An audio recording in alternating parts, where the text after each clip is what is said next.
And so, Valentine's Day is upon us, leading us to wonder in this American life, what's love got to do with it? What's love but a sweet old-fashioned notion? Yes, it seems love now comes packaged in Hallmark cards, heart-shaped boxes filled with cheap chocolates, and roses from Winston's. But how does love manifest in our lives? In many ways, some joyful, some painful. A parent's love for their baby, a devastating teenage crush experienced at any age. The lifelong love of finding one's beloved, octogenarians holding hands in the sunset on the front porch. And so today we'll offer different reflections on love. Well and fine, you say, but looking at the order of service, you wonder, who is this dog that casts a shadow? Some cousin of the hair of the dog? No, Jacques Brel answers in the final stanza of his famous song of desperate, unrequited love. Ne me quitte pas. Je ne vais plus pleurer. Je ne vais plus parler. Je me cacherai là, à te regarder, danser et sourire, et à t'écouter, chanter et puis rire. Laisse-moi devenir l'ombre de ton ombre, l'ombre de ta main, l'ombre de ton chien. Ne me quitte pas. Don't leave me. I won't cry anymore. I'll hide, watching you, dancing and smiling, singing then laughing. Let me become the shadow of your shadow, the shadow of your hand, the shadow of your dog. Don't leave me. So sad, so full of pathos. And they call it puppy love. Sorry, I couldn't resist that one. On a more serious note, we can all get a little confused about love with all the messages that surround us, but we strive to be more than the shadow of the dog. We strive to learn, to grow, to love better and more wisely. Let us all seek to be more than the shadow of anyone's dog. Hello, I'm Katie Lebunko. In 1983, as his first marriage was falling apart, Sting woke up in the middle of the night with a single line in his head. Every breath you take, every move you make. If you have somehow made it this far without ever hearing this song, let me first of all recommend looking up this guy Sting. That's S-T-I-N-G.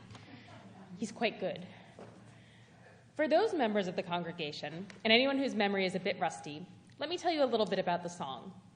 With soft rock guitar playing behind him, Sting starts off with the lyrics, every breath you take, every move you make, every bond you break, every step you take, I'll be watching you. Creepy.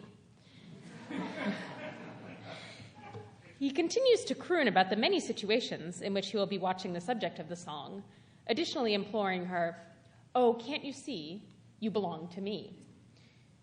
Perhaps surprisingly, this ominous little bop has become a tremendous hit and cultural touchstone. Puff Daddy sampled the song in his 1997 hit, I'll Be Missing You, and it provides the title for the 2021 psychological thriller, Every Breath You Take, which NPR, and this is true, described as very, very dumb.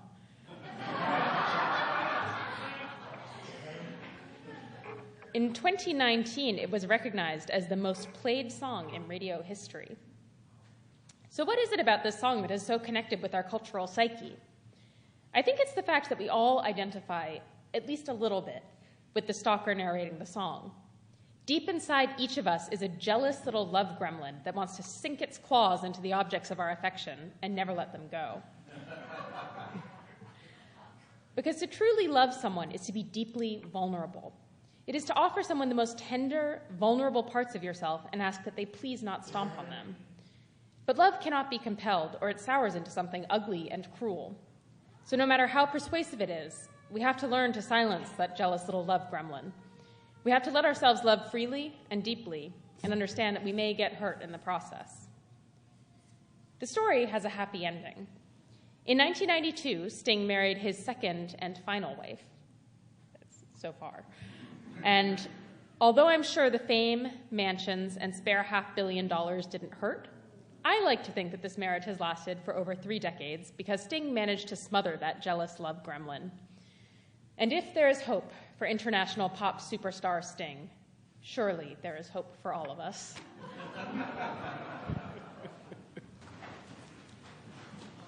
One of my favorite episodes of This American Life is called The Breakup. I commend it to you later today. Once you're done with whatever meetings you're going to go to, please do look it up.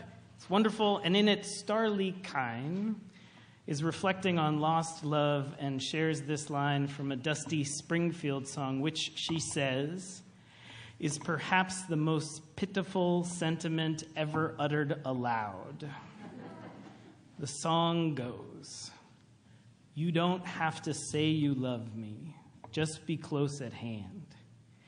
You don't have to stay forever, I will understand. Believe me, I can't help but love you. But believe me, I'll never tie you down." Starlee continues, "It's just so pathetic, but deep down, that's what I felt too. And it felt good to have someone come out and say it. There are some words you can never say, but somehow you can sing." These songs, all these songs we've heard, and so many more, point to just how confused we are about love. But all of this, as she says, is part of the experience. Little hurts so much as the pain of watching and feeling love fall apart. I think of my divorce many years ago, but even more so, the more melodramatic and overwrought breakups of younger years. But this pain somehow is how we learn. Somehow we can deepen and grow into the kind of love there is in the poem that David read, the kind of love that lets go again and again, the kind that strives to love consciously, conscientiously, concretely, constructively.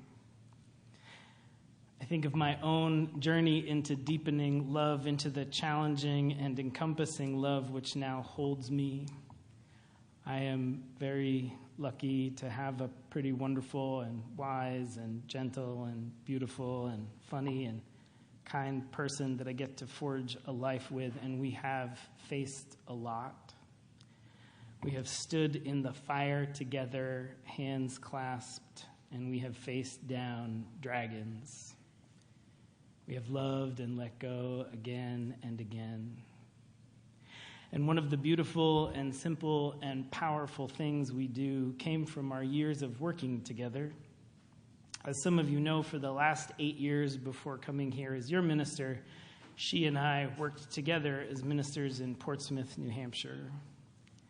This meant that in addition to raising 3 kids and a dog and caring for a home and a little plot of land with a bunch of gardens, we were also building a church together, tending to a complex network of committees and projects and people and worship, and it was a lot. And in order to keep work and life a little bounded, we had pretty strict rules about not talking about work on our days off. So Sundays, whenever we finished church duties and all the way through Monday into Tuesday morning, we would talk about kids and gardens, She would pretend to listen when I talked about fishing, and I would pretend to listen when she talked about Rachel Maddow. But first thing Tuesday morning, we had a meeting we called the Hour of Power. Before we launched into work talk, we would check in. We would sit, and for as long as we needed, we would share about how we were, and the other would listen. We would figure out our schedules and the kids and the plan for the week and look out into the distance to upcoming tasks. It was a set time every week to wrestle the challenges before us. It's a set time every week to return to this central relationship of our lives and tend to it. Now that we do not work together, we still have the Hour of Power every week. Usually on Saturday mornings, in the middle of my weekly time off and in the very beginning of her weekend. And it has made all the difference. It's a moment to return, to see one another, to hash out and plan, to listen to what the other needs and voice our own needs. Time to strategize and tend to this love and this life. With so many messages about confused love and unskillful love, it is a discipline and a process to learn to love well. I did some quick math, and it seems that over the years, we have done these meetings more than 500 times and still have not yet quite figured it all the way out. So it takes practice. It takes untangling the mess in our heads, unlearning the messages of these songs. It takes returning and refocusing on the kinds of love we want to create, the kinds of people we want to become. But it makes so much possible. We will close with these words from Hafiz. He writes, "Even after all this time, the sun never says to the earth, 'You owe me.' Look what happens with a love like that. It lights the whole sky." Amen.